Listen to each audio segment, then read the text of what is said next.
स्वातंत्र्य काळानंतर 1970च्या पुढे ही वास्तू जीर्ण झाली. आवारात अनेक झाडे होती. सूर्यास्तानंतर रस्त्यावर रहदारी संपायची आणि गूढ वातावरण निर्माण व्हायचे. गावाबाहेरील या वास्तूत भूते दिसतात अशी अफवा होती, पण इथं राहणाऱ्या कोणालाही आजवरती दिसली नाही.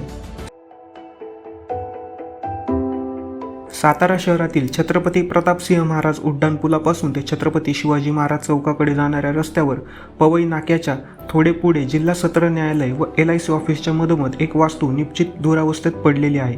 ही वास्तू मराठ्यांचा थोर इतिहास लिहिणाऱ्या पॉलिटिकल एजंट जेम्स कॅनिंगहम ग्रँट डफ या इंग्रज अधिकाऱ्याची होती. याच वास्तूत मराठ्यांचा इतिहास पहिल्यांदा कागदावर लिहिला गेला. या वास्तूचे काम इंग्लिश कवटी पद्धतीचे व सातारच्या हवामानाचा विचार करून केलेले होते. या वास्तूचे एकमेव छायाचित्र ब्रिटिश म्युझियममध्ये आहे. 1822 साली ग्रँट डफ मायदेशी गेला. नंतर हा बंगला ब्रिटिश सरकारने एका पारशी व्यक्तीला विकला. ब्रिटिश काळात सातारा जिल्ह्याच्या अनेक अधिकाऱ्यांनी या ठिकाणी वास्तव्य केले. स्वातंत्र्य काळानंतर 1970च्या पुढे ही वास्तू जीर्ण झाली. आवारात अनेक झाडे होती. सूर्यास्तानंतर रस्त्यावर रहदारी संपायची आणि गूढ वातावरण निर्माण व्हायचे. गावाबाहेरील या वास्तूत भूते दिसतात अशी अफवा होती, पण इथं राहणाऱ्या कोणालाही आजवरती दिसली नाही.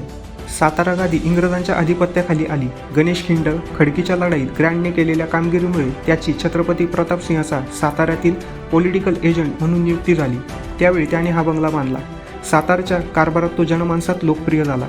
फारसी आणि मराठी भाषा तो उत्तम शिकला. अनेक दप्तर, पत्रव्यवहार, सनदा, महजर यांचा 1818 ते 1822 या 4 वर्षात त्याने खूप अभ्यास केला. प्रशासन आणि इतिहास लेखन या दुहेरी परिश्रमाने त्याचे स्वास्थ्य बिघडले. 1823 साली त्याने हिंदुस्थान सोडला. पुढे त्याने लिहिलेल्या इतिहासाच्या खंडांवर अनेक टीका झाल्या. त्याच्या पर्वतप्राय परिश्रमाचे पारसनीस व राजवाड्यांनीही कौतुक केले. ब्रिटिश प्रशासनाची जरब कायम ठेवून तो राजघराण्याशी अदबीनं व सलोख्यानं वागला. त्यानं प्रतापसिंहांना शिकवले. मायदेशी गेल्यानंतरही त्याचा सातारशी पत्रव्यवहार होता. त्याने लिहिलेल्या इतिहासाचे त्याने स्वखर्चाने प्रकाशन केले.